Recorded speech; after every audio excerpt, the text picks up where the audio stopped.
Hello and welcome back to Songs of Six. Look how much I've done, brothers. Look how much I've done. As this is a new series, and obviously I'm always experimenting. Look how many aspiring immigrants I have. 172. This is a new series. I'm always experimenting, learning new things, trying new things. I decided, why not just play in the background and get further in this game the best I can. For some reason there's some lineage. I don't know what's going on there. I have V.66 on, but I'll have to check that out at a future date. I think it potentially could be a new visual bug, because I haven't seen something like that before where the lights, like the shadows, turned off. But it's okay. It's okay. We are in, and we are doing great. We have, look at this pool. Look at this giant ass plaza I've got here. I've got statues. We have our baker. Still got plenty of room for more people to work. We have 36 free laborers. I just got 25 more. Our warehouse is pretty good stock.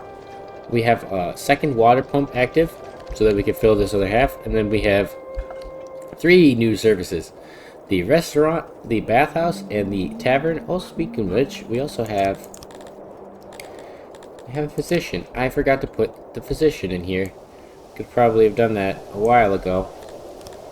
And we can get that need done as well. So I spent a lot of time getting our needs covered here. Oops. We need that. There we go. And I think I did pretty good. As I almost throw my keyboard off my thing there. We have a hospital. We have an additional chamber. We have 1 more lab, so there's plenty of space for people to work here. These are jobs that they like to do, so if I give them those jobs, it actually boosts their happiness overall. Our shrines aren't upgraded, obviously, but they're all to a 30. We have this upgraded fight pit. I have a upgraded bathroom here, as well as some benches sitting out in front of it, and then our opiate farm where they pull opiates and then they store them in here.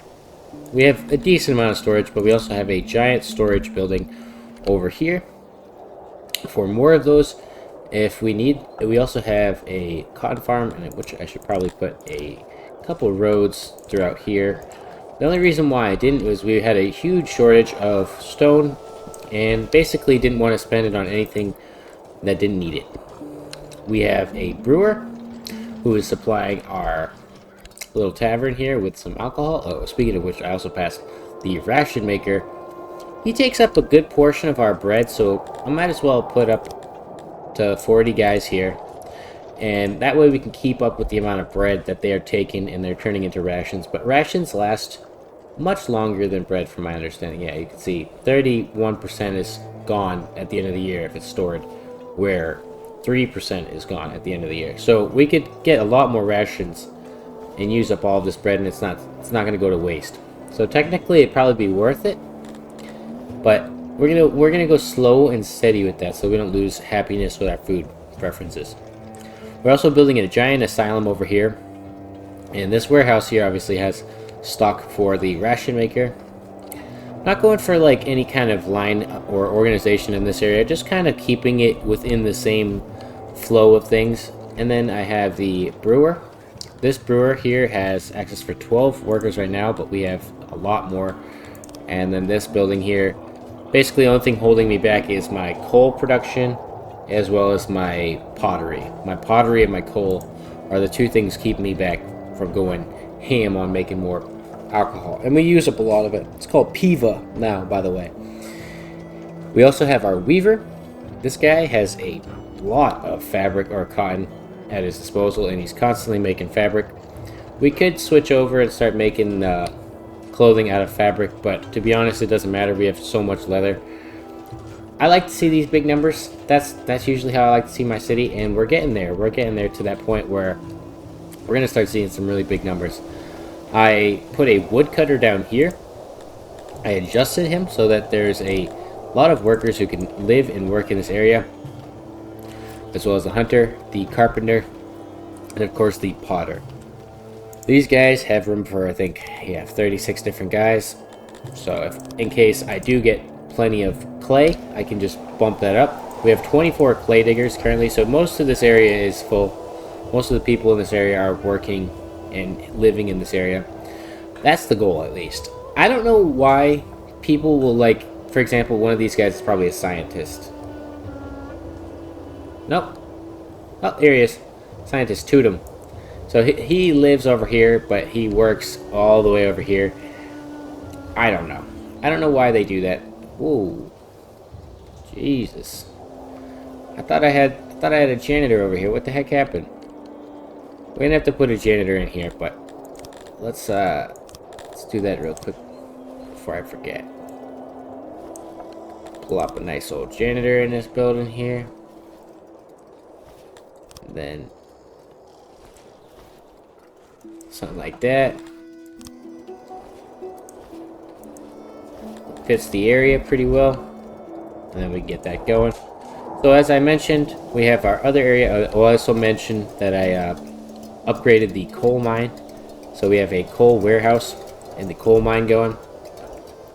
And then this half of the city, very self-sufficient, has the lavatory, the warehouse there, the masons, the stone mine, which is full of workers right now. Actually, let's pump it up so we get plenty more. And actually add the rest of those guys there so that we have tons of cut stone. I'd like to look back and see 2,000 cut stone at some point. We also have a guard post, stockade, fight pit, all of these nice little things. And I built these big janitors over here. Ooh, we need some space for clay and pottery, but they don't have any. Let's actually bump up that radius, give them a couple extra guys. And I built these giant roads to connect them up so they can walk all the way over here, connect up. We have our transports who are delivering wood from this area. They fill it up from here, and then they bring it all the way up to the baker, and they fill this building up with wood, keeping it constantly topped off so that the baker never runs out of wood, and we never run out of food. Because I almost did. Very close, very close. Got about 99 people starving, and then pulled through by buying a ton and selling about 1,000 leather. Really simple stuff, But that's just going to be a quick update on the city because I have a lot of different things planned in the background. I am still constantly busy with my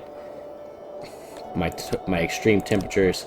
Now, there's a lot of things going on in the background, and I know I gave you guys some really long videos in the past couple days, but it's not always to be expected. Expect shorter, sometimes longer.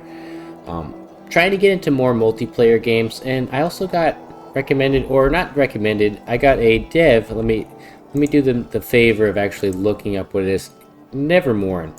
The dev of a game called Nevermorn has actually been gracious enough to send me a free key to their game. So I will probably put a link in the description for that game, and I will cover it in the future because that is very awesome of them. That is one of the first people.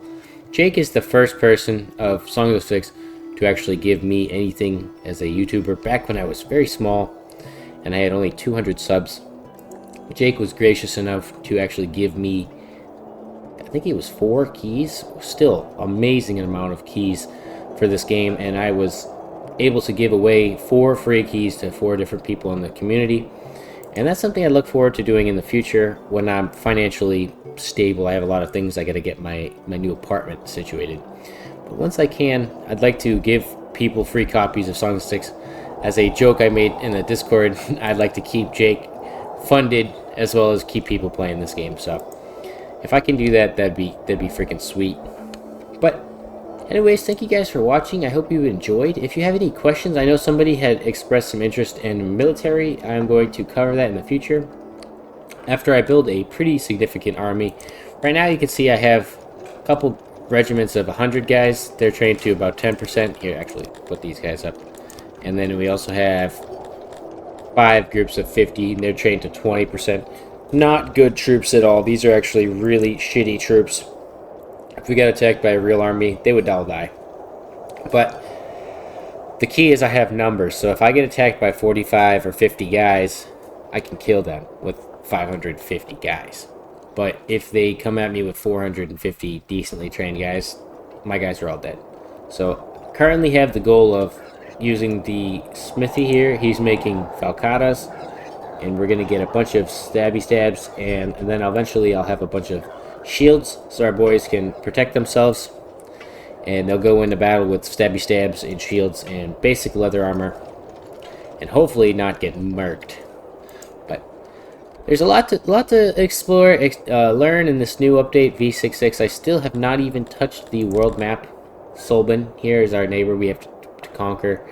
I could send an army out there and rush it, but I'm more interested in seeing how I can get the capital going. Ideally, I'd like to have a couple thousand people before I start to do any of that stuff. Anyways, like I said, thank you guys for watching, and I'll see you in the next one. Goodbye!